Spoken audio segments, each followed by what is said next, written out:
Hello everyone, I am CP Jadaun, your UGC net management faculty. And आज हम एक नया टॉपिक स्टार्ट करने वाले हैं, जो कि हमारा मैनेजरियल इकोनॉमिक्स।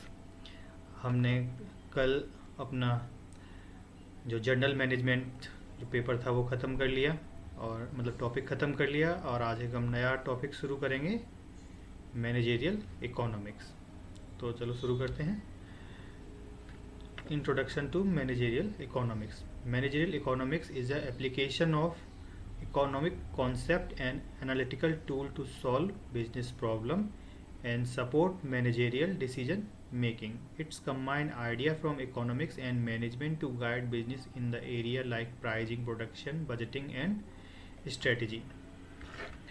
तो मैनेजरियल इकोनॉमिक्स है क्या? ये बेसिकली ये इकोनॉमिक्स के जो कॉन्सेप्ट हैं उनको आप जो रियल प्रैक्टिकल बिजनेस सिचुएशन है उनमें जब आप अप्लाई करते हैं, तो जब अप्लाई करने लगे तो ऐसे करके एक नए सब्जेक्ट बना, या नया जो एरिया है स्टडी का वो क्रिएट हुआ, उसको मैनेजरियल इकोनॉमिक्स बोलते हैं। बेसिकली क्या था कि जब in the earlier 20th century, जब जब इंडस्ट्रियलाइजेशन होने लगा, बहुत सारी बड़ी बड़ी फैक्ट्रियाँ थी। पहले वो छोटी थी, लेकिन बाद में उनका प्रोडक्शन बढ़ गया, उनका एरिया बढ़ गया।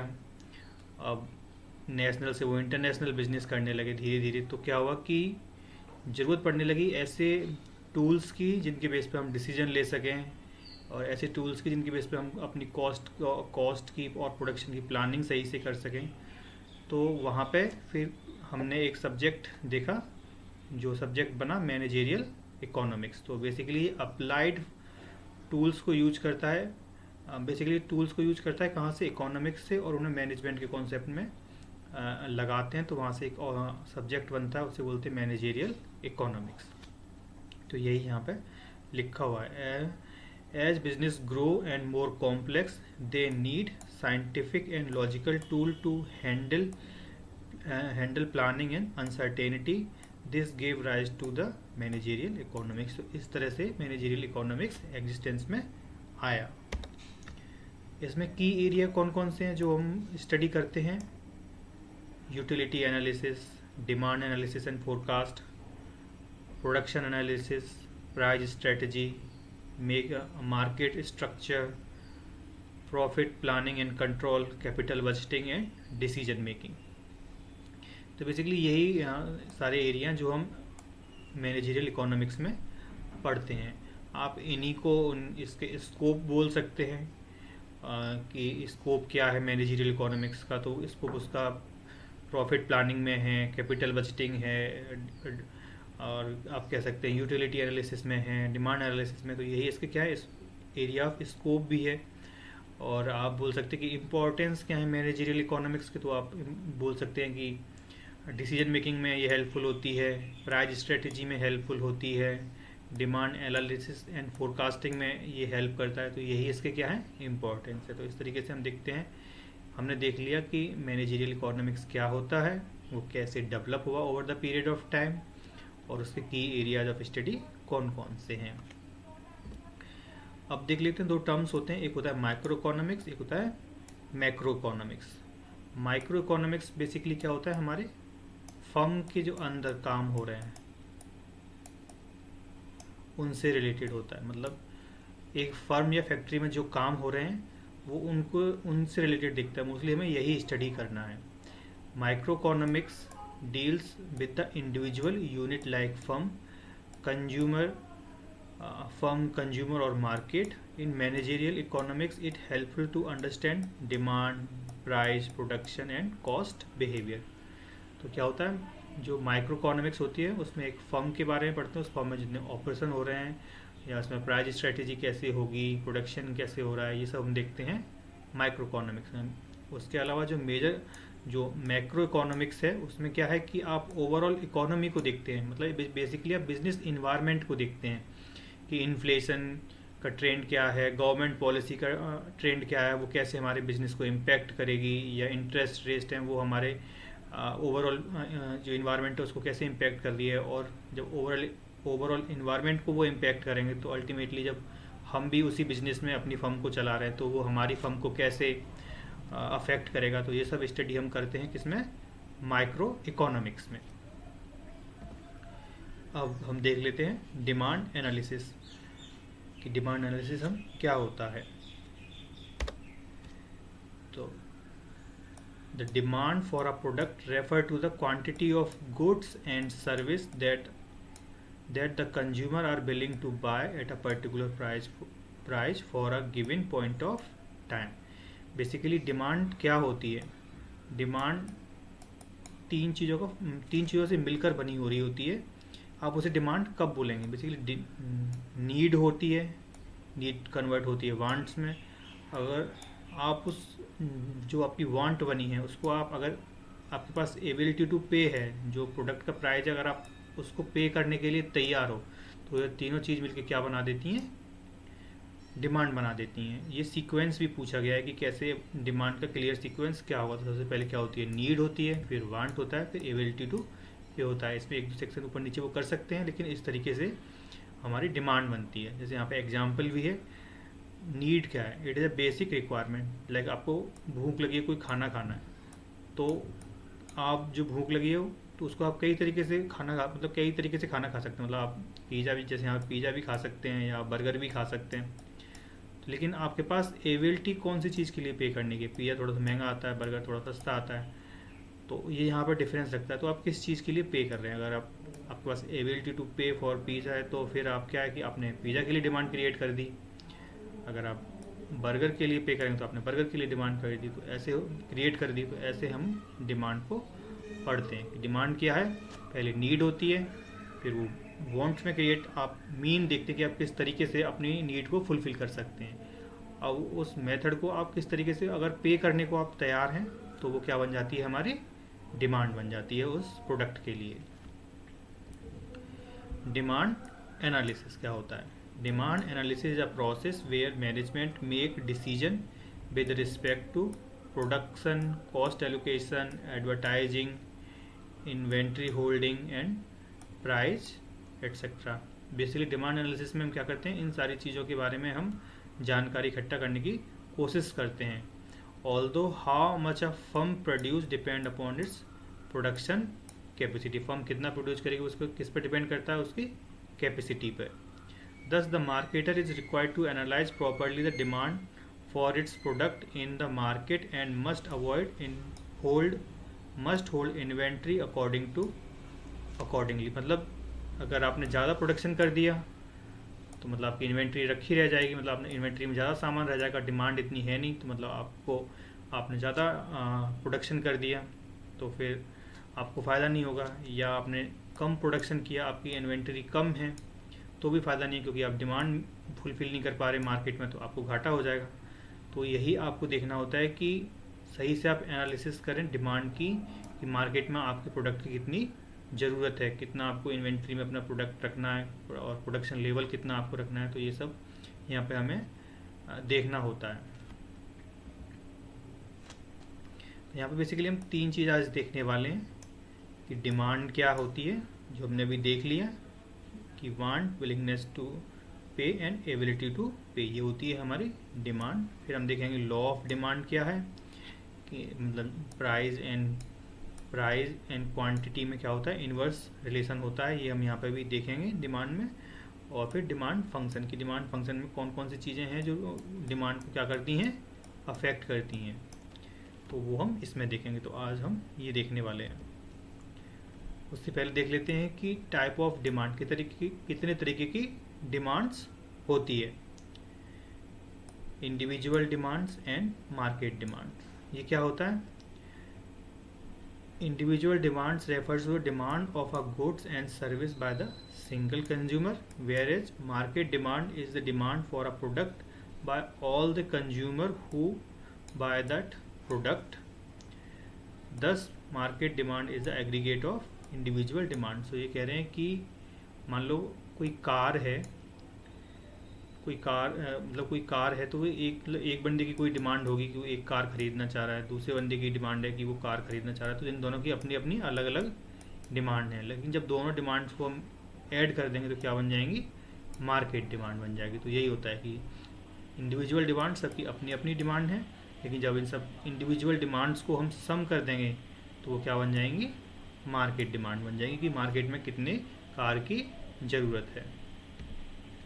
अब देख लेते हैं कि total market demand and segment demand क्या होती है। Total market demand refers to the aggregate demand for a product by all the consumer in the market who purchase a specific kind of product. Further this aggregate demand can be subdivided into segment on the basis of, आप किस किस weight पर segment कर सकते हैं, size, age, sex या price sensitivity, इन सब के बीच पे आप क्या कर सकते हैं, सेगमेंटेशन ऑफ मार्केट कर सकते हैं। उनके बेस पे अलग अलग डिमांड क्रिएट होती है। जैसे यहाँ पे दे रखा है कि सेगमेंट 1 में स्टूडेंट हैं, उनकी 100 यूनिट की डिमांड है स्मार्टफोन की। सेगमेंट 2 है जिसमें वर्किंग प्रोफेशनल हैं, उनकी फ़ोन की डिमांड कितनी है, 200 यूनिट है। सेगमेंट 3 है उसमें 500 डिमांड है। तो जब इन सबको सम कर देंगे तो हमारी क्या बन जाएगी, टोटल मार्केट डिमांड बन जाएगी। और इनको अलग अलग पढ़ेंगे तो क्या बनती है हमारी, मार्केट सेगमेंट डिमांड बनती है। और थर्ड टाइप है हमारा ड्राइव डिमांड और डायरेक्ट डिमांड। ड्राइव डिमांड को हम बोलते हैं इंड्यूस्ड डिमांड बोलते हैं। ये क्या होती है कि किसी एक प्रोडक्ट की डिमांड दूसरे प्रोडक्ट की डिमांड को ड्राइव कर रही है। मतलब आपने कोई एक प्रोडक्ट खरीदा तो उससे क्या हुआ, दूसरे प्रोडक्ट की भी डिमांड क्रिएट हो जाएगी, उसको बोलते हैं ड्राइव्ड डिमांड। ये कौन से प्रोडक्ट की वजह से होती है, ये प्रोडक्ट कौन से होते हैं, कॉम्प्लीमेंट्री प्रोडक्ट बोलते हैं इनको। जो ऐसे प्रोडक्ट कौन से होते हैं, कॉम्प्लीमेंट्री, ठीक है। When demand of one product depend on the demands of another related product it is called derived demand और इंड्यूस्ड डिमांड। जो एक प्रोडक्ट की डिमांड है वो दूसरे प्रोडक्ट की डिमांड पर डिपेंड कर रही है तो उसको क्या बोलते हैं, हम इंड्यूस्ड डिमांड बोलते हैं। For example demand of a car tyre, car के टायर की डिमांड कब ड्राइव हुई, जब हमने क्या बनाया, कार बनाई। सो ये यहाँ पे लिखा हुआ है, car tyre is drive from the demand of car. If more people want car then the demand for the tyre also increase. कि बहुत सारे लोग अगर कार खरीदेंगे तो टायर की डिमांड अपने आप ही इंक्रीज चली जाएगी। लेकिन अगर कोई लोग कार खरीदेगा ही नहीं तो कार की डिमांड ही नहीं है तो टायर की डिमांड आएगी, नहीं आएगी। तो इसीलिए कह रहे हैं कि यहाँ पे कैसी है, इंड्यूस डिमांड है, एक की वजह से दूसरी डिमांड जनरेट हो रही है। When demand for a product is independent and not likely to be when the demand for a product is independent and not linked to any other product it is called indirect demand। जब किसी product की demand independent है तो उसको बोलते हैं हम direct demand. जैसे कि इस केस में भी कार की जो डिमांड है वो कैसी है, इंडिपेंडेंट है। लेकिन टायर की डिमांड कैसी है, इंड्यूस्ड है, क्योंकि जब कार नहीं बनेगी तो टायर की ज़रूरत ही नहीं पड़ेगी। इसीलिए कार की डिमांड कैसी है, डायरेक्ट डिमांड है, लेकिन टायर की डिमांड कैसी है, इंड्यूस्ड या ड्राइव्ड डिमांड बोल सकते हैं। Industry demand and company demand. मान लो ये यहाँ से देख लेते हैं कि एक सेगमेंट है, ऐसे करके बना लेते हैं।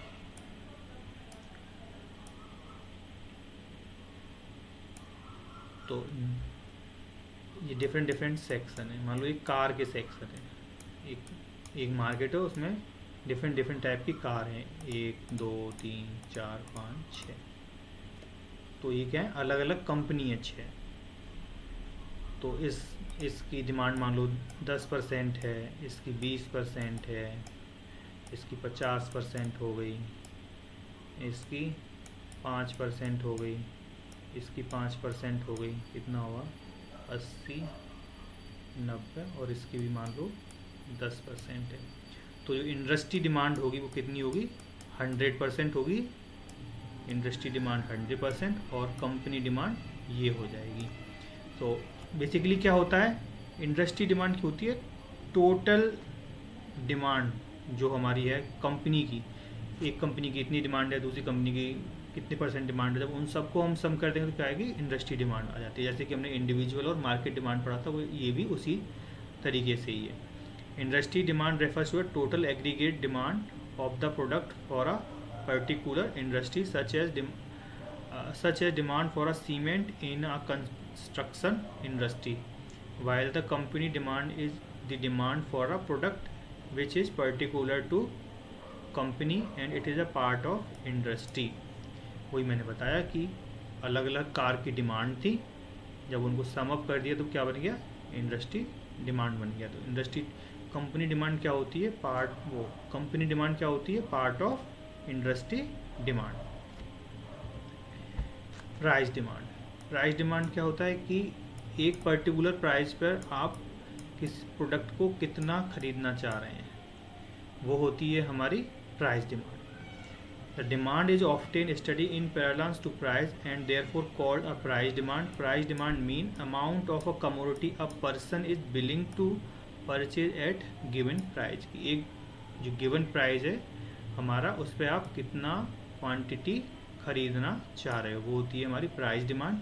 लेकिन यहाँ पे हमें ध्यान रखना होता है कि जो और फैक्टर हैं वो कांस्टेंट रहने चाहिए, जैसे income of consumer, their taste, their preference, वो सब क्या है, कांस्टेंट रहने चाहिए, वो चेंज नहीं होनी चाहिए। इनकम डिमांड, जी हम देखते हैं कि इनकम में चेंज होने की वजह से डिमांड में क्या वेरिएशन आए। यहाँ पे प्राइस की वजह से देखा था, यहाँ पे इनकम की वजह से देखेंगे। जब इनकम की वजह से देखेंगे तो और फैक्टर को हम क्या मान लेंगे, कांस्टेंट मान लेंगे। Income demand refers to willingness of an individual to buy certain quantity at a given income level, कि उस इनकम लेवल पे वो कितनी किसी पर्टिकुलर प्रोडक्ट की डिमांड कर रहा है।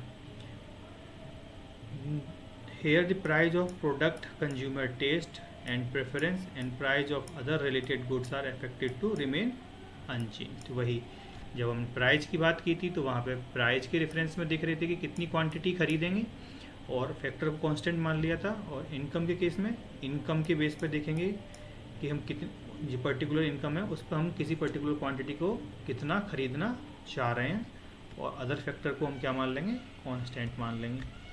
क्रॉस डिमांड, क्रॉस डिमांड क्या होता है कि किसी एक प्रोडक्ट की डिमांड में, प्रोडक्ट ए की डिमांड में क्या चेंज आएगा जब price of product B will increase और डिक्रीज। तो ये हमें देखना होता है कि एक प्रोडक्ट की प्राइस ऊपर नीचे हो रहे हैं, उसकी वजह से दूसरे प्रोडक्ट की डिमांड में क्या वेरिएशन आ रहा है। तो यहाँ पे कैसे प्रोडक्ट होंगे, सब्सटीट्यूट प्रोडक्ट होते हैं। कैसे होते हैं, सब्सटीट्यूट, ये हम यहाँ पे पढ़ेंगे भी कैसे प्रोडक्ट होंगे, सब्सटीट्यूट प्रोडक्ट होंगे। लेकिन कॉम्प्लीमेंट्री प्रोडक्ट्स में क्या होता है कि दोनों की जो चेंजेस आएगा डिमांड में वो सेम डायरेक्शन में होगा, तो दोनों के प्राइस बढ़ेंगे या फिर दोनों के प्राइस कम होंगे, या तो दोनों की डिमांड एक साथ बढ़ेगी या दोनों की डिमांड एक साथ कम होगी। लेकिन क्रॉस डिमांड में क्या होगा कि एक की डिमांड दूसरे के प्राइस पे डिपेंड करेगी। अगर प्राइस बी के प्राइस बढ़ गए तो ए की डिमांड बढ़ जाएगी, और ए के प्राइस बढ़ गए तो बी की डिमांड बढ़ जाएगी। ये होती है हमारी cross demand. It is one of the most important type of demand where demand for a commodity depend upon not its own price, उसके अपने प्राइस पे डिपेंड नहीं कर रही है उसकी demand, but on the price of other related product. It is called cross demand. Such as with the increase in the price of coffee, the consumption of tea increase since tea and coffee are substitute। तो ये कैसे product होते हैं cross demand जो हम study करते हैं, कैसे प्रोडक्ट की स्टडी करते हैं, सब्सटीट्यूट प्रोडक्ट्स के लिए, substitutes to each other। Whereas when price of car increase the demand of petrol, when the price of car increase the demand of petrol decrease as car and petrol are complementary to each other। वही बात है कि अगर car के price increase कर जाएंगे तो लोग कार कम खरीदेंगे, तो उससे क्या होगा, पेट्रोल के दाम कम हो जाएंगे, मतलब पेट्रोल की डिमांड कम हो जाएगी। यहाँ पर क्या होगा, कार की डिमांड ऐसे देख सकते हैं, अगर कार की डिमांड कम हुई, कार नहीं बिच रही, तो फिर लोग पेट्रोल खरीदेंगे, नहीं खरीदेंगे। तो ऐसे करके दोनों की डिमांड, अगर कार की डिमांड कम होगी तो पेट्रोल की डिमांड भी कम हो जाएगी। तो ऐसे कौन से प्रोडक्ट होते हैं, कॉम्प्लीमेंट्री। जब सेम डायरेक्शन में चेंज आए तो वो होते हैं कॉम्प्लीमेंट्री प्रोडक्ट, और एक के प्राइस बढ़ने पर दूसरे के पे अगर नेगेटिव उल्टा इफेक्ट पड़ रहा है तो वो होता है क्रॉस डिमांड। या उनको क्या बोलते हैं, सब्स्टिट्यूट प्रोडक्ट बोलते हैं। एक्सटर्नैलिटीज़, अब ये देख लेते हैं एक्सटर्नैलिटीज़ क्या होता है। Network externalities mean that an individual demand is influenced by the number of other user. This violate the traditional assumption that demand is the completely dependent across individual. Basically यहाँ पे कहना चाह रहे हैं कि अगर कोई व्यक्ति है तो उसकी जो सामान खरीदने की जो या डिमांड किसी प्रोडक्ट की वो जनरेट करेगा, वो सिर्फ उस पर खुद पे ही डिपेंड नहीं करती है, बल्कि अदर फैक्टर हैं या अदर लोग हैं उन पे भी डिपेंड करती हैं, उनको देखकर वो सामान खरीदता है। तो डिमांड बेसिकली क्या है, वैसे आइडियली माना जाता है कि हर व्यक्ति की अपनी एक डिमांड्स होती है, वो इंडिविजुअल डिमांड है और वो अपने अकॉर्डिंग ही खरीदेगा, उसे दूसरे के देखने से कोई फ़र्क नहीं पड़ेगा। लेकिन ऐसा प्रैक्टिकली नहीं होता है। प्रैक्टिकली क्या होता है कि वो व्यक्ति और लोगों को देखेगा कि क्या वो खरीद रहे हैं, क्या वो नहीं खरीद रहे हैं, तो और उसका मतलब उन लोग जो लोगों ने वो चीज़ खरीदी है उसका मतलब पॉजिटिव रिस्पॉन्स है या नेगेटिव रिस्पॉन्स है, उन सब चीज़ों को जब वो देखता है परखता है तो उसके बिहाफ पे वो अपना क्या बनाता है, आइडिया बनाता है कि कोई चीज़ उसे खरीदनी है या नहीं खरीदनी है। तो यही है हमारी एक्सटर्नैलिटीज़। तो नेटवर्क एक्सटर्नलिटीज़ कैसे हो सकती है, पॉजिटिव भी हो सकती है या नेगेटिव भी हो सकती है। किसी प्रोडक्ट को देख के वो देखता है कि हाँ उन लोगों के पास वो है प्रोडक्ट और वो अच्छा है, उसे भी खरीदना है, तो वहाँ पे क्या है, पॉजिटिव एक्सटर्नलिटीज़ बन जाएगी। और वो नेगेटिव बन रहा है, उसे प्रोडक्ट सही नहीं लगा, तो वहाँ पे कैसी एक्सटर्नलिटी बनेगी, नेगेटिव बनेगी। Network externalities are special kind of externalities in which one individual utility of a goods depend upon number of other people who consume the commodity. Such externality arise from the technology, fashion और social practice. क्या कि ये basically यहाँ पे सही term बोलेगा, दूसरों को देखी देखा वो काम करना। आपने देखा कि उन लोगों को वो चीज़ उनके पास है और वो सही है, आप भी वो वैसे ही चीज़ खरीदना चाहते हैं। आपने देखा उन्होंने कोई और चीज़ खरीदी है लेकिन वो अच्छा काम नहीं कर रही है, और चाहे वो प्रोडक्ट अच्छा हो लेकिन आपने एक परसेप्शन बना लिया कि नहीं वो चीज़ सही नहीं है, तो आप उस चीज़ को नहीं खरीदेंगे। तो उसके बेस पे हम कुछ इफ़ेक्ट पढ़ते हैं, एक्सटर्नलिटीज़ के बेस पे हम कुछ इफ़ेक्ट पढ़ते हैं। पहला है bandwagon effect. Bandwagon effect refers to desire और demand for a goods by a person who want to be in style because possession of a goods in the fashion and therefore many other have it. It may be noted that the brand wagon effect is important objective of marketing advertising strategy for several manufacturing companies who appeal to go in far for a good or as a pupil of style as buying it. Basically ये कहना चाह रहे हैं कि कोई सामान मतलब कुछ लोग हैं, वो एक ग्रुप में है, मान लो कुछ फ्रेंड हैं, उनका एक ग्रुप है और उनके ग्रुप में क्या है, सभी ने एक महंगा फ़ोन खरीद लिया। अब और लोगों के पास वो फ़ोन है तो उनमें से कोई एक व्यक्ति होगा जिसके पास वो फ़ोन नहीं होगा, तो फिर वो उनको देखेगा तो उसकी भी इच्छा करेगी कि उसके पास भी वो प्रोडक्ट होना चाहिए। तो क्या होगा, वो उस प्रोडक्ट को फिर क्योंकि उन्होंने ख़रीदा है तो उसे भी ख़रीदना है, इस वजह से वो उसकी डिमांड क्रिएट करेगा। तो ये होता है ब्रॉड वैगन इफेक्ट, कि दूसरों को देखकर वो चीज़ अपने पास भी होने की इच्छा होना। फिर होता है स्नो इफेक्ट। स्नो इफेक्ट क्या है कि यहाँ पे आप दूसरों से अलग दिखने की बात करते हो, यूनिक कमोडिटीज़, प्रेस्टीज वैल्यू, आप दूसरों से अलग कैसे दिख सकते हैं। मतलब ब्रॉड वैगन इफेक्ट में था कि वो और लोगों पे है तो आपके पास भी होना चाहिए। वहाँ पे कहती एक्सटर्नलिटीज़ कैसी थी, पॉजिटिव थी, कि वो और लोगों को देखकर आपने भी उस चीज़ को खरीदने की इच्छा जताई। लेकिन स्नो इफेक्ट में क्या होता है, नेगेटिव एक्सटर्नलिटीज़ है कि अगर वो लोग ज़्यादा लोगों पे है तो फिर आप उसको नहीं खरीदेंगे। तो यही है snob effect. Snob effect refer to the desire to possess a unique commodity having prestige value. Snow effect work quite contrary to broad wagon effect. मतलब दोनों एक दूसरे के क्या हैं, अपोजिट हैं। The quantity demand for a commodity having snob value is greater the smaller number of people owning it. मतलब क्या है कि एंटीक चीज़ रखने की जिन लोगों को आदत होती है बेसिकली, वो इस तरह के इफ़ेक्ट को शो करते हैं। मान लो एक तलवार है 100 साल पुरानी या 1000 साल पुरानी, तो कोई क्या उसे ख़रीदना चाहेगा, क्योंकि उसे लगेगा और उसके पास ही होगी तो वो और लोगों से अलग दिखेगा। और चाहे वो तलवार अब भी आप बना लो, लेकिन अब की तलवार को वो नहीं खरीदेंगे, क्योंकि वो कहेगा कि ये तो कोई भी ले लेगा। लेकिन अगर कोई तलवार 100 साल पुरानी है, स्वॉर्ड, तो फिर उसको वो खरीदने की इच्छा रखेंगे, क्योंकि वो क्या है, एक एंटीक इफेक्ट देगा, स्नो यूनिक कमोडिटी है, तो वो लोगों से अलग दिखाई देंगे। तो यही होता है हमारा स्नो इफेक्ट। इसके एग्जांपल है डिजाइनर क्लोथ हो गए, एप्पल फ़ोन हो गया। If Apple reduce the overall price of the phone, its elite consumer will no longer buy Apple phone even if quality remain as the same।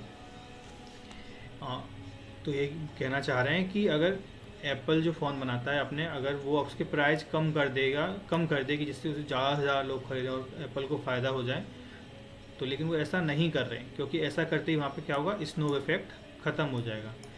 फिर जो लोग उससे दूसरों से अलग दिखने के लिए ख़रीदते हैं वो ऐसा नहीं कर पाएंगे, तो किसी और दूसरी ब्रांड पे वो मूव कर जाएंगे।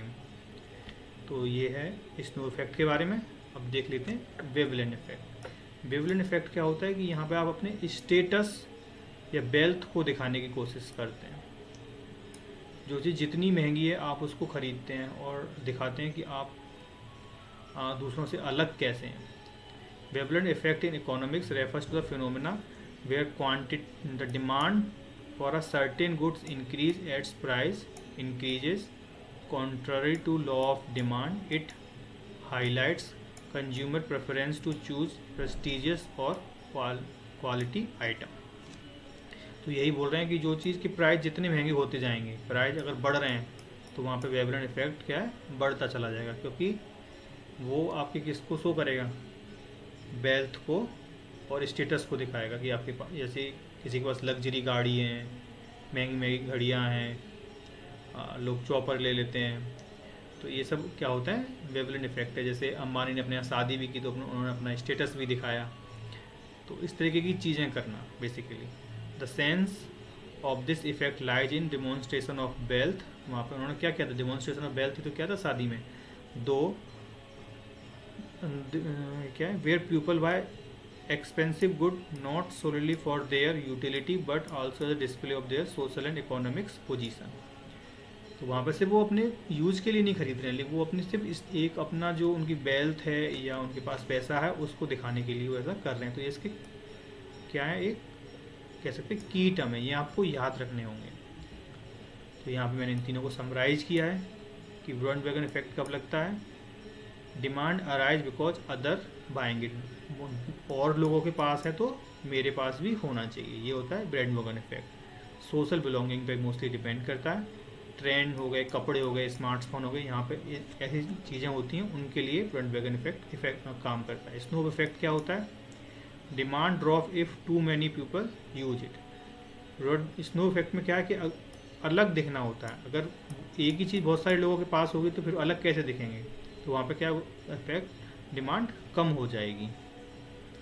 तो इस चीज़ के एग्जांपल क्या हो गए, लिमिटेड एडिशन घड़ियाँ हो गई, मैंने एक सॉर्ड का एग्जांपल दिया, पुरानी एंटीक चीज़ें होती हैं वो इस तरह की चीज़ों में आती हैं, स्नो इफेक्ट में वो चीज़ें आती हैं। वेवलेन इफेक्ट में क्या होता है कि आपको स्टेटस दिखाना होता है, अपना वेल्थ दिखानी होती है, ये की टर्म है, ये आपको पते होने चाहिए। तो इसमें इसके एग्जांपल क्या हुआ, लग्जरी कार, डिजाइनर बैग, ये एग्जांपल भी कभी कभी सीधे सीधे वो पूछ लेता है कि ब्रैंडवैगन इफेक्ट में कौन से इसमें से जो सामान है वो आएगा, या एग्जांपल है, स्नो इफेक्ट का कौन सा एग्जांपल है, वेवलेन का कौन सा एग्जांपल है, तो ये भी वहाँ से पूछ लेता है। तो ये हमने पढ़ लिया टाइप ऑफ डिमांड और एक्सटर्नलिटीज़ क्या होती है, और एक्सटर्नलिटीज़ के बेस पर जो डिफरेंट इफेक्ट बने वो भी हमने पढ़ लिए। अब देखते हैं कि कौन कौन से फैक्टर हैं determinant of market demand. Sorry, market demand रहने देते हैं, यहाँ पे डिमांड होता है ना। डिटरमिनेंट ऑफ डिमांड, सॉरी,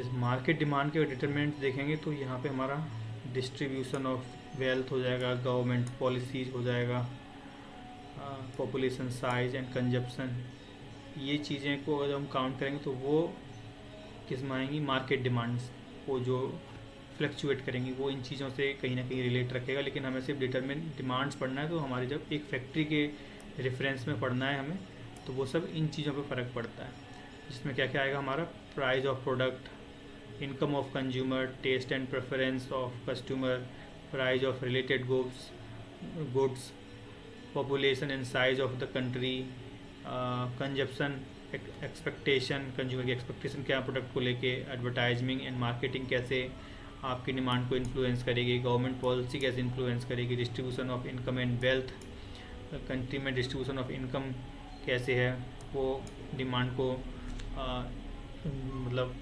कैसे फ़र्क डालेगी, सीजनल एंड क्लाइमेट फैक्टर भी फ़र्क डालते हैं डिमांड पे, कि अगर सर्दी का मौसम है तो गर्मियों के कपड़ों की डिमांड क्या होगी, बिल्कुल कम हो जाएगी। तो इस तरीके से सीज़न भी फ़र्क डालते हैं हमारे डिमांड पे। तो एक एक करके देख लेते हैं क्या क्या होता है ये प्राइस ऑफ अ प्रोडक्ट।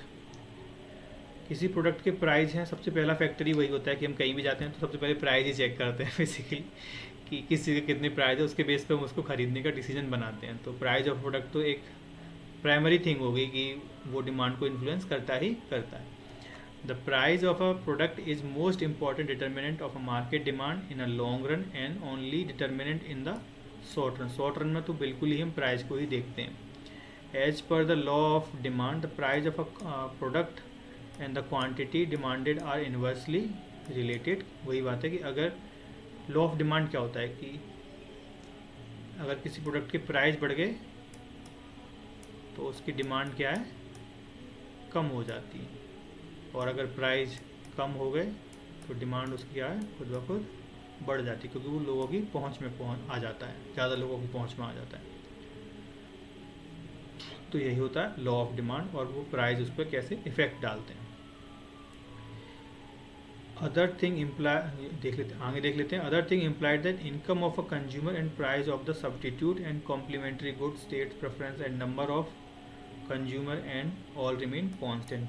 जब हम लॉ ऑफ डिमांड को स्टडी करते हैं तो जो मैंने अभी पढ़ा है ना कि consumer expectation, income, price, substitute product के प्राइस, ये सब क्या होने चाहिए, कांस्टेंट होने चाहिए, तब ये रूल हम अप्लाई करते हैं।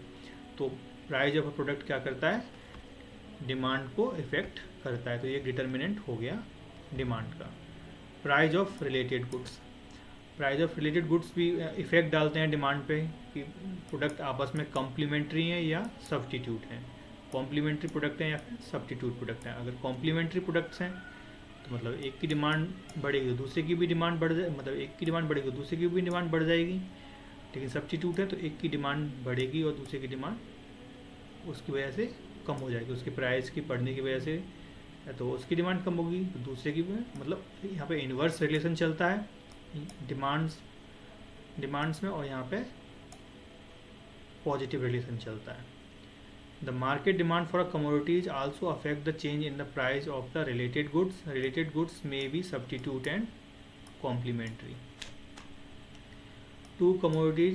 Two commodities are said to be substitute for one and other if they satisfy the same want of an individual, and change in the price of a one commodity affects the demands of the other in same direction। ठीक है, उसके बाद देख लेते हैं जैसे जो substitute products होंगे वो same level of satisfaction provide करते हैं, ये उनके बारे में और हमें पता होना चाहिए। Such as tea and coffee, Maggi and Yippee, Pepsi and Cola are close substitute for each other. The increase in the price of either commodity the demand for the other also increase and vice versa. देखो अगर आपने Maggi खरीदी, Maggi के price अगर बढ़ गए तो Yuppie क्या है, उसके डिमांड क्या है, बढ़ जाएगी। अगर इसके प्राइस बढ़ गए तो इसकी डिमांड बढ़ जाएगी। और अगर मैगी के प्राइस कम हो गए तो अगर मैगी के प्राइस कम हुए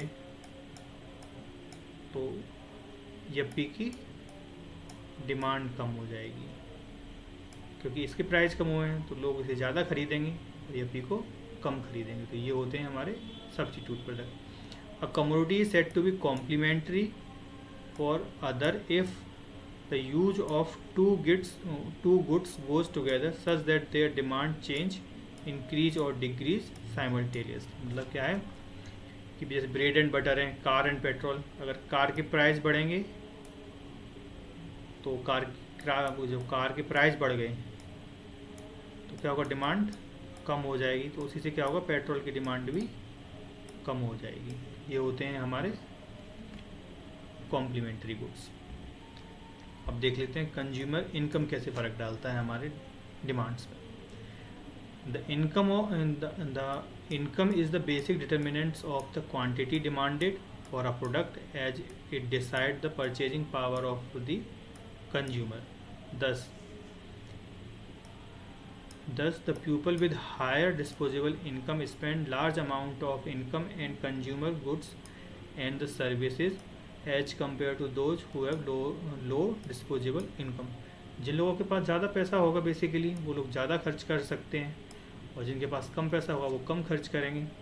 तो इस तरीके से कंज्यूमर गुड्स के बेसिस पे हमने 4 तरीके के ग्रुप करा है। Consumer goods and service can be grouped under 4 category.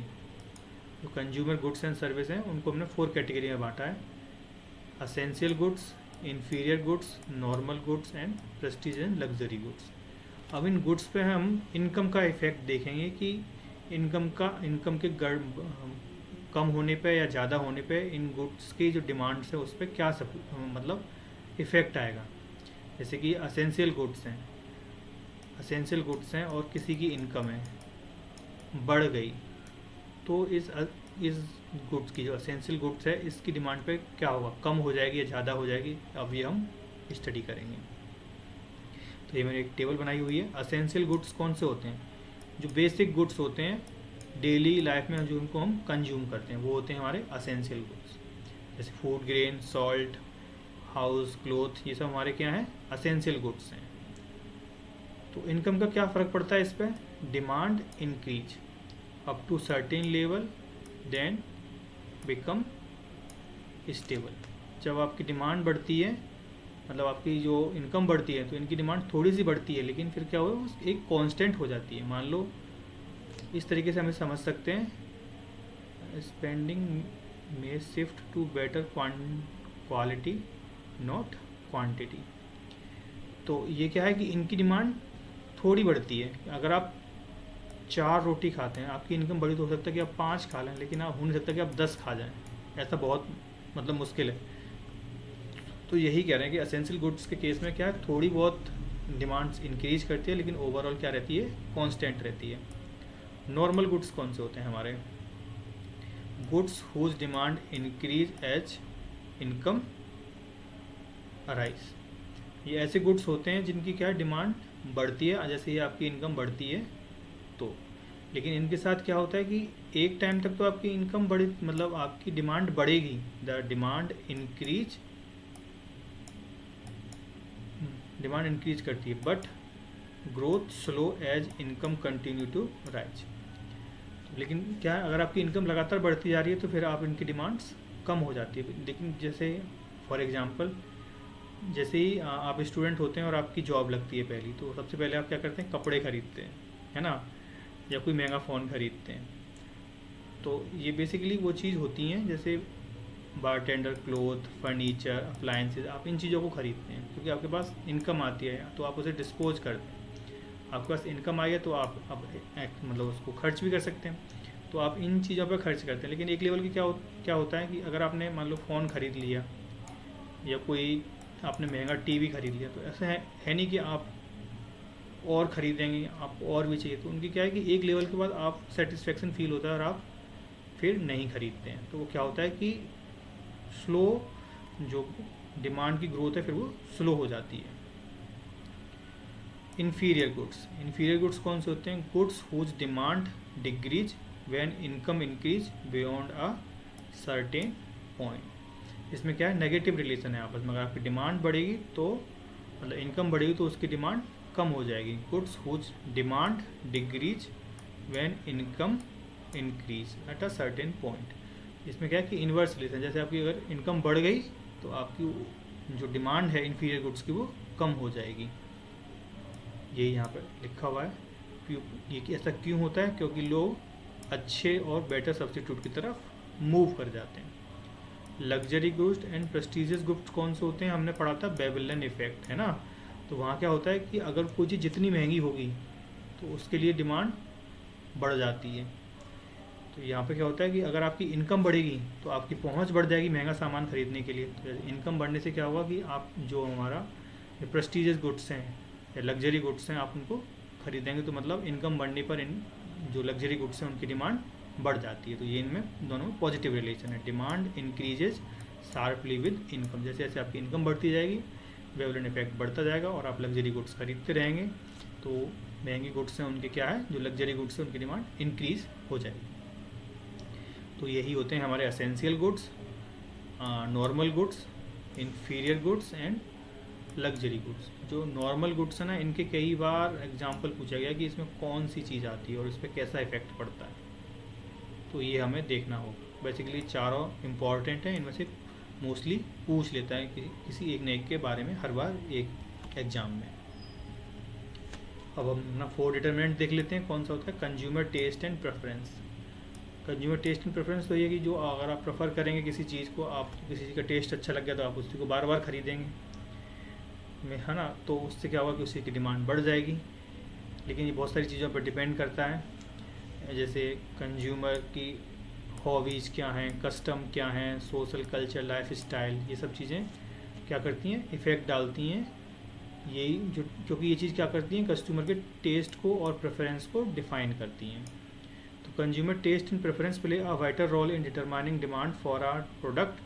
Taste and preference often depend upon the lifestyle, culture, social custom, hobbies, age and sex of the consumer and the religious sentiments attached to the commodity.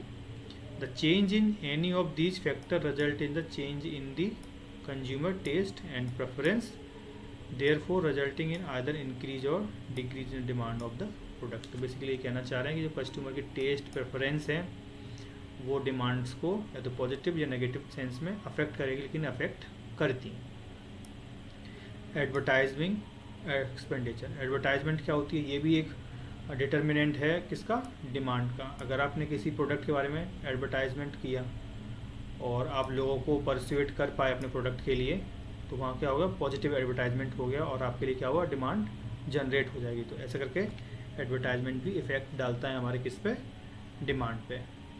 Consumer expectation. In short run, the consumer expectation will respect to the income, future price of the product and supply position play a vital role in determining the demand of the commodity. If consumer expectation is high in the price of commodity, sell purchase it today at higher current price also to avoid the pinch of the high price in the future. Basically ये देखते हैं क्या मैं क्या कहना चाह रहा है, ये देख लेते हैं कि अगर मान लो आज कोई एक गुड है, बेसिकली आप पेट्रोल मान के चलो, इसे पेट्रोल आपने कई बार सुना होगा कि कभी कभी पेट्रोल पंप पे बहुत लंबी लाइन लग जाती है। कभी कभी ऐसा सुना होगा कि अब कल से प्राइस बढ़ जाएंगे, मतलब ये तो अब तो कम हो गई, पहले बहुत होता था कि आज से प्राइस बढ़ने वाले हैं पेट्रोल के। तो बहुत से लोग क्या है, पेट्रोल पंप पर चले जाएंगे कि आज ही डला लो पेट्रोल, कल से शायद प्राइस बढ़ गई तो फिर हमें महंगा पड़ेगा। तो ये एक एक्सपेक्टेशन है कि ऐसा हो जाएगा। ज़रूरी नहीं कि ऐसा हो, लेकिन लोगों ने ऐसा सुना होता है तो एकदम से उस सामान को ख़रीदने के लिए वो चले जाते हैं। तो उस वजह से क्या होता है कि कल प्राइस बढ़ गई तो इससे अच्छा है कि आज ही ख़रीद लो, ये ऐसा मानते हैं। तो ये एक्सपेक्टेशन है। या फिर हो सकता है कस्टमर ऐसे सोचे कि आने वाले समय में किसी कमोडिटी के प्राइस कम हो जाएंगे। जैसे शेयर मार्केट में हम लोग सोचते हैं कि हो सकता है उस शेयर के प्राइस कुछ दिन बाद कम हो जाएंगे, तब उसे हम खरीद लेंगे, लेकिन ज़रूरी नहीं कि ऐसा होगा। लेकिन ये एक्सपेक्टेशन के बेस पे हम अपनी डिमांड को डिटरमाइन करने की कोशिश करते हैं। तो कंज्यूमर एक्सपेक्टेशन है वो भी डिमांड को क्या करता है, इफेक्ट डालता है। Demonstration effect. डिमॉन्स्ट्रेशन इफेक्ट क्या होगा कि वही दूसरों को देखकर, आप दूसरों को देख रहे हैं और उनकी वजह से आप किसी चीज़ को ख़रीदना चाह रहे हैं, बेसिकली प्रोडक्ट जो ब्रांड बोगन इफेक्ट हमने देखा था वो भी यही था कि आप सोशल इन्फ्लुएंस की वजह से आप चीज़ों को करना चाह रहे हैं, दूसरों के पास है तो मेरे पास क्यों नहीं है। तो यही होता है हमारा demonstration effect. Consumer credibility facilities, consumer के पास क्रेडिट फैसिलिटी, जिन लोगों बेसिकली वही बात, जिन लोगों के पास ज़्यादा कैश होगा, जिसके पास ज़्यादा लिक्विडिटी होगी, वो ज़्यादा सामान खरीद सकते हैं, मतलब वो ज़्यादा डिमांड क्रिएट करेंगे। जिनके पास कम होगी वो लोग, जिनके पास कम क्रेडिट फैसिलिटी होगी वो लोग कम खरीद पाएंगे। तो इस तरीके से ये डिमांड को फैक्टर इन्फ्लुएंस करते हैं। पॉपुलेशन ऑफ अ कंट्री, ये भी वही बात है कि अगर किसी कंट्री की, जैसे इंडिया है, इंडिया के इसमें तो ये बहुत ज़्यादा देखा जाता है कि हर कंट्री इंडिया के साथ बिजनेस करना चाहती है। वो चाहते हैं कि इंडिया अपनी मार्केट को बिल्कुल ओपन कर दे। जैसे यूएस चाहता है कि इंडिया अपनी मार्केट, जो एग्रीकल्चर मार्केट है, उसको बिल्कुल ओपन कर दे, क्योंकि उन्हें पता है कि उनके जो फार्मिंग प्रोडक्ट हैं इंडिया में काफ़ी अच्छे बेच जाएंगे, क्योंकि यहाँ पे कंज्यूमर बेस ज़्यादा है। चाइनीज़ भी चाहते हैं, क्योंकि वो देखते हैं कि इंडिया में जो कस्टमर हैं, लोग हैं, वो बहुत ज़्यादा हैं, तो यहाँ पे ज़्यादा डिमांड क्रिएट होगी। तो यही है कि जहाँ पे ज़्यादा लोग होंगे वहाँ पे डिमांड ज़्यादा होगी, या कम लोग होंगे वहाँ डिमांड कम होगी। तो ऐसी पॉपुलेशन ऑफ कंट्री भी क्या करती है, डिमांड को इन्फ्लुएंस करती है। डिस्ट्रीब्यूशन ऑफ नेशनल इनकम, ये भी वही वेल्थ की बात है कि जो कंट्री की वेल्थ है अगर वो इवनली डिवाइडेड है तो मतलब वहाँ पे बहुत सारे लोग के पास इनकम होगी, तो वहाँ पे डिमांड अलग तरीके से जनरेट होगी। लेकिन अगर जो नेशनल इनकम है वो अनइवन डिवाइड है, जैसे कि अंबानी है, उनके पास बहुत सारा पैसा है, उनके पास पता नहीं अरबों करोड़ों में पैसा है, लेकिन जो कॉमन लोग हैं उनके पास बिल्कुल पैसा नहीं है ना। तो इन दोनों के हिसाब से जब डिस्ट्रीब्यूशन ऑफ वेल्थ कैसा है वो भी डिसाइड करता है कि डिमांड किसी चीज़ की कैसे जनरेट होगी। अगर रोल्स रॉय है तो जो गरीब लोग हैं वो ख़रीद पाएंगे, नहीं खरीद पाएंगे, क्योंकि डिमांड जनरेट होगी ही नहीं। अफ्रीकन कंट्रीज़ हैं, वहाँ पे आप महंगी गाड़ियाँ बेच के दिखाओ, कैसे बेचोगे, वहाँ बेच ही नहीं सकती, क्योंकि वहाँ पे लोगों के पास पैसे ही नहीं है। लेकिन अगर आप वहीं यूरोप में देखोगे या अमेरिका में देखोगे, वहाँ पर उस चीज़ की डिमांड बन सकती है, क्योंकि वहाँ पे लोगों के पास इनकम है और वो फेयरली डिस्ट्रीब्यूटेड है। तो यही होता है हमारा डिस्ट्रीब्यूशन ऑफ नेशनल इनकम कैसे इफेक्ट करता है। गवर्नमेंट पॉलिसी भी अफेक्ट करती है हमारी डिमांड को, कि टैक्स कैसा है किसी गुड्स पे, सब्सिडी मिल रही है कि नहीं, प्राइस कंट्रोल तो नहीं कर रखा गवर्नमेंट ने कहीं, एक्सपोर्ट इम्पोर्ट रेगुलेशन तो नहीं है। ये सब चीज़ भी क्या करती हैं, डिमांड को इफ़ेक्ट करती हैं। अगर ज़्यादा टैक्स लगा दिया तो कंपनी प्राइस, मतलब जो प्रोडक्ट है उसके प्राइस ज़्यादा हो जाएंगे, तो उसकी डिमांड कम हो सकती है। या गवर्नमेंट सब्सिडी दे रही है कंपनियों को, तो उससे क्या होगा कि कंपनी उसे लोअर मतलब खर्चे में बना पाएंगे, उनकी प्रोडक्शन कॉस्ट उन्हें कम पड़ेगी, ओवरऑल कॉस्ट उन्हें कम पड़ेगी, तो मतलब वो अपने प्रोडक्ट को सस्ते दाम में बेच पाएंगे, तो उससे क्या होगा, ज़्यादा डिमांड क्रिएट हो जाएगी। तो इस तरीके से गवर्नमेंट पॉलिसीज़ होती हैं, वो भी अफेक्ट करती हैं हमारे डिमांड को। सीजन एंड क्लाइमेट, सीजन भी हमारा और क्लाइमेट कंडीशन भी क्या करती हैं, हमारे डिमांड को अफेक्ट करती हैं। मान लो अगर सर्दियों का टाइम है या गर्मियों का टाइम है, तो गर्मियों के टाइम में सर्दी की क्लोथ की बिल्कुल जीरो चली जाती है डिमांड, और वैसे वाइस वर्सा कि अगर गर्मी का टाइम है तो सर्दी के कपड़े बिल्कुल नहीं बेचेंगे, और गर्मी का टाइम है तो सर्दी के कपड़े नहीं बेचेंगे। तो ये इस तरीके से सीजन और क्लाइमेट में क्या करते हैं, हमारे डिमांड को अफेक्ट करते हैं। तो ये हमारे कुछ डिटर्मिनेंट्स थे डिमांड के, जिसके बेसिस पे हम डिमांड को एनालाइज करते हैं, डिमांड एनालिसिस करते हैं। अब देख लेते हैं कि डिमांड फंक्शन क्या होता है। जब जितने भी हमने डिटर्मिनेंट फंक्शन देखे हैं ना, national income, government policy, taste and preference, income, price, population, customer expectation, demonstration, ये सब चीज़ें क्या है, अफेक्ट डालती हैं। मतलब जब इन सब चीज़ों को हम ऐड अप करते हैं तो उसको हम क्या बोल देते हैं, डिमांड फंक्शन बोल देते हैं। Demand function show relationship between quantity demanded of a goods and the various factor that influence it's. तो कौन कौन से फैक्टर थे, अभी हमने जो 12 फैक्टर पढ़े, वो क्या करते हैं, इसको इन्फ्लुएंस करते हैं क्वांटिटी डिमांडेड को। तो जब इसको मैथमेटिकल फॉर्म में देखते हैं तो quantity demanded is the function of, किस किस चीज़ का फंक्शन है, प्राइस का बोल सकते हैं, यहाँ पे वाई का मतलब इनकम से है, पी आर हमारा प्राइस ऑफ रिलेटेड प्रोडक्ट है, taste and preference, expectation of future price, number of buyer in the market. तो ये सब चीज़ें क्या हैं, हमारा मिलके क्या बना देती हैं, हमारा डिमांड फंक्शन बना देती हैं। डिमांड फंक्शन क्या होता है कि हम सब चीज़ों को जब जितने भी डिमांड वेरिएंट थे उनको जब हम आपस में ऐड करते हैं तो वो सब हमको क्या देते हैं, डिमांड फंक्शन दे देते हैं। ये क्वेश्चन भी एक दो बार एग्जाम में पूछी गई है कि डिमांड फंक्शन क्या होगा। वो आपको 4-5 ऐसे टॉपिक लिख के दे देगा और उनमें क्या होगा कि एक फैक्टर होगा वो डिमांड को मतलब अफेक्ट नहीं करेगा, मतलब प्राइस आप वो लिख देंगे ऐसे कि प्रोडक्शन मेथड। अब प्रोडक्शन मेथड हमारा डिमांड को मतलब डिमांड का डिटरमिनेंट है ही नहीं, तो उनमें जो अलग ऑप्शन होंगे उनको हमें चूज करना होगा और आंसर लगाना होगा। इस तरीके से कभी कभी पूछ लेते हैं कि डिमांड फंक्शन क्या बनेगा हमारा पर्टिकुलर केस में।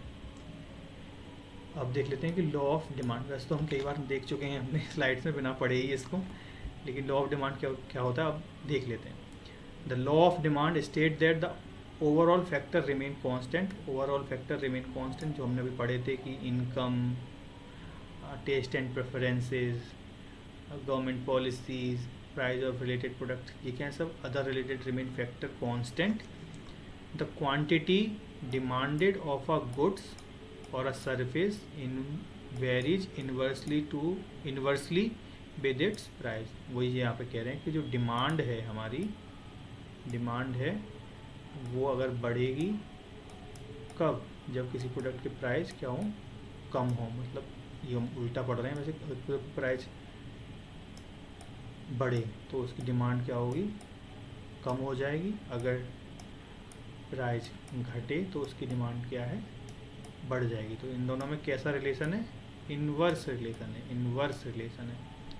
यही मैंने यहाँ पर दिखाया भी है कि प्राइस बढ़े तो डिमांड कम हो गई और प्राइस घटी तो डिमांड बढ़ गई।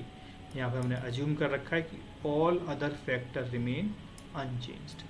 वो फैक्टर रिमेन अनचेंज्ड कौन से हैं, जो हमने प्राइस को छोड़कर जितने भी जो 11 हमारे जो फैक्टर थे, डिटर्मिनेंट थे प्राइस के, मतलब डिमांड के, वो हैं यहाँ पर सारे फैक्टर हमने क्या कांस्टेंट मान लिए हैं। वो हमने यहाँ पे अजम्पशन के फॉर्म में हमने वो लिख दिए हैं कि income remain constant, taste and preference do not change, price related product do not change. जो कि हमारे प्राइस और डिमांड में जब हम रिलेशन इस्टेब्लिश कर रहे हैं और इन्वर्स रिलेशन हम बोल रहे हैं, तो जब ये सारी चीज़ें हमने क्या है कांस्टेंट कर दी। ये क्या है, assumption of law of demand. अब डिमांड शेड्यूल क्या होता है और डिमांड कर्व क्या होता है। जब हम टेबल फॉर्म में रिप्रेजेंट करते हैं, ये हमारे प्राइस हैं और ये हमारा क्वांटिटी है।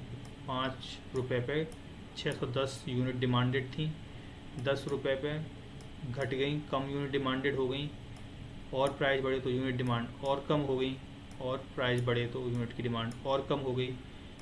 25 हो गया तो 220 हो गई, यहाँ पर और ज़्यादा डिमांड डिक्रीज कर रहे हैं। तो यही बता रहे हैं कि जैसे जैसे प्राइस इंक्रीज कर रहे हैं डिमांड डिक्रीज हो रही है। बेसिकली लॉ ऑफ क्या है, डिमांड है।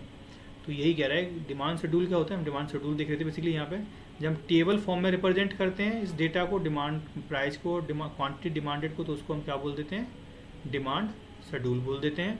जब इस कर्व को, मतलब जब इस टेबुलर जो रिप्रेजेंटेशन ऑफ डेटा है उसको हम एक कर्व के फॉर्म में लिख देते हैं, तो उसे बोल देते हैं हम डिमांड कर्व। इसकी एक एक्सिस पे क्या है, प्राइस है, दूसरी एक्सिस पे क्या है, क्वांटिटी है। तो जब कर्व बना देते हैं डिमांड कर्व बोल देते हैं, और जब टेबल फॉर्म में लिखें तो उसे डिमांड शेड्यूल बोल देते हैं। ये भी एक बार पूछा गया है पेपर में। अब देख लेते हैं कि एक्सेप्शन क्या है लॉ ऑफ डिमांड के, कि प्राइस बढ़ता है तो डिमांड कम हो जाती है और प्राइस घटता है तो डिमांड बढ़ जाती है। ऐसा कभी कभी नहीं भी होता है, और वही हमें देखना है कि कब नहीं होता है। जैसे कि हमने पढ़ा था वेवलेंट इफेक्ट, कि अगर कोई चीज़ जितनी महंगी है लोग उसे उतना ही और ख़रीदना चाह रहे हैं, तो वो क्या है, एक्सेप्शन है लॉ ऑफ डिमांड का। लॉ ऑफ डिमांड कहता है कि अगर कोई चीज़ महंगी है तो उसकी डिमांड कम होगी, लेकिन वेवलेंट इफेक्ट कहता है कि अगर कोई चीज़ महंगी है उसकी डिमांड उतनी ही ज़्यादा होगी। तो एक एक करके देख लेते हैं क्या है exception to law of demand.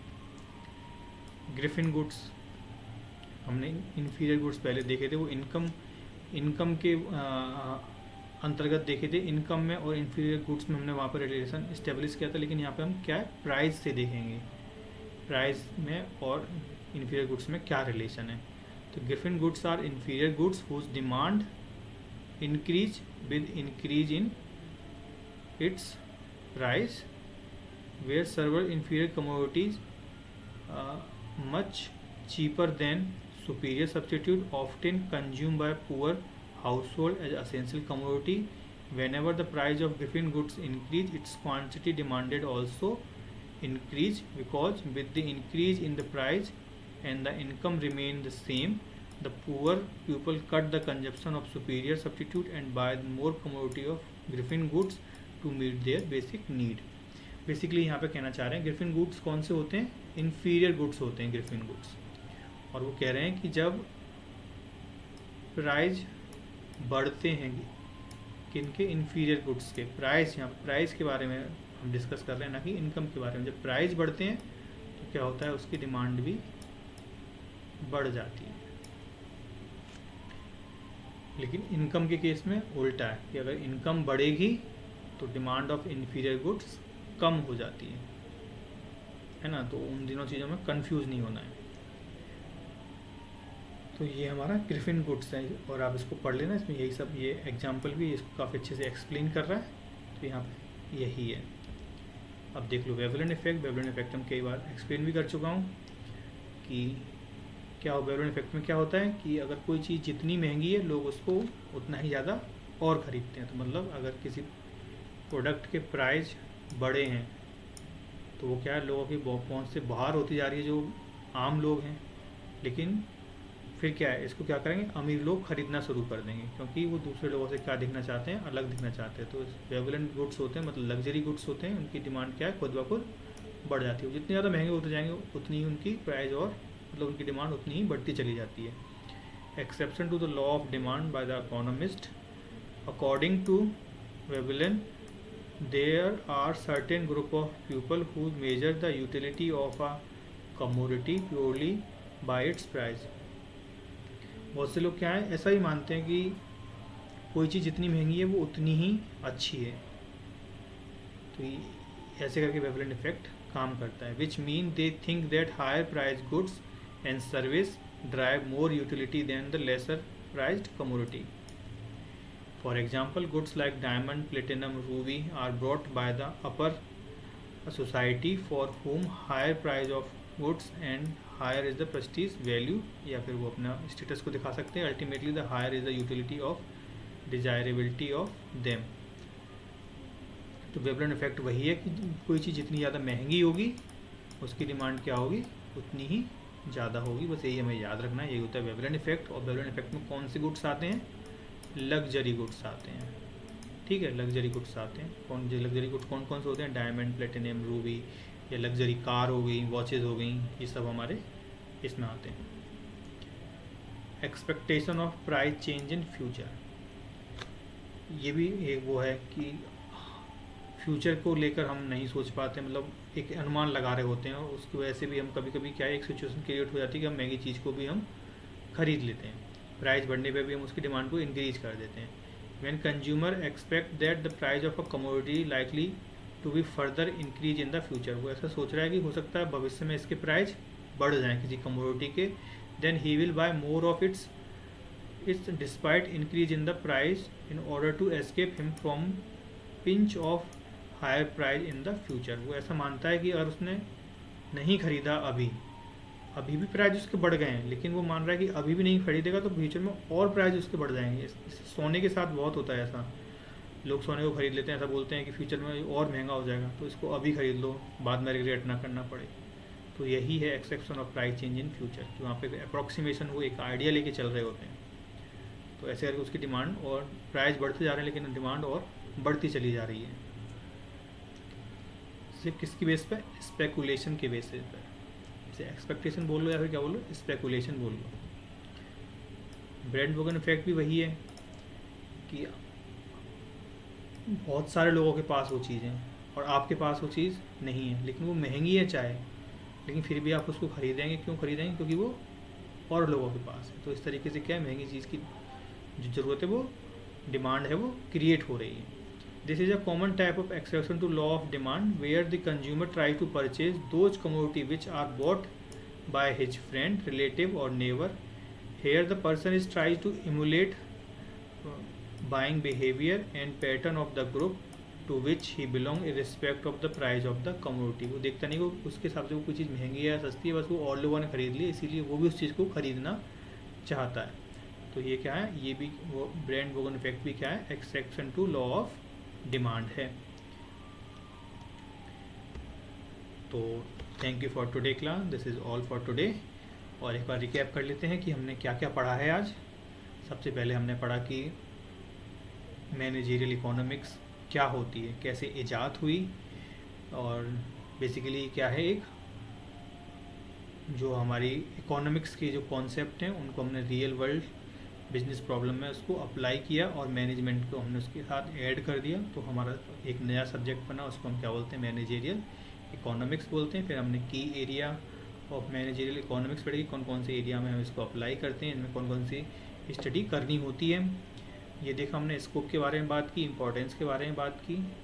फिर हमने देखा डिमांड एनालिसिस कि डिमांड क्या होती है, कैसे नीड, वांट और एबिलिटी टू पे जब मिक्स करते हैं तो क्या बनाती है, डिमांड बना देती है। फिर उसके बाद हमने देखा डिफरेंट टाइप ऑफ डिमांड, जैसे individual demand, company demand, market demand या इंडस्ट्री डिमांड, डायरेक्ट और इनडायरेक्ट डिमांड्स भी देखा हमने, ठीक है।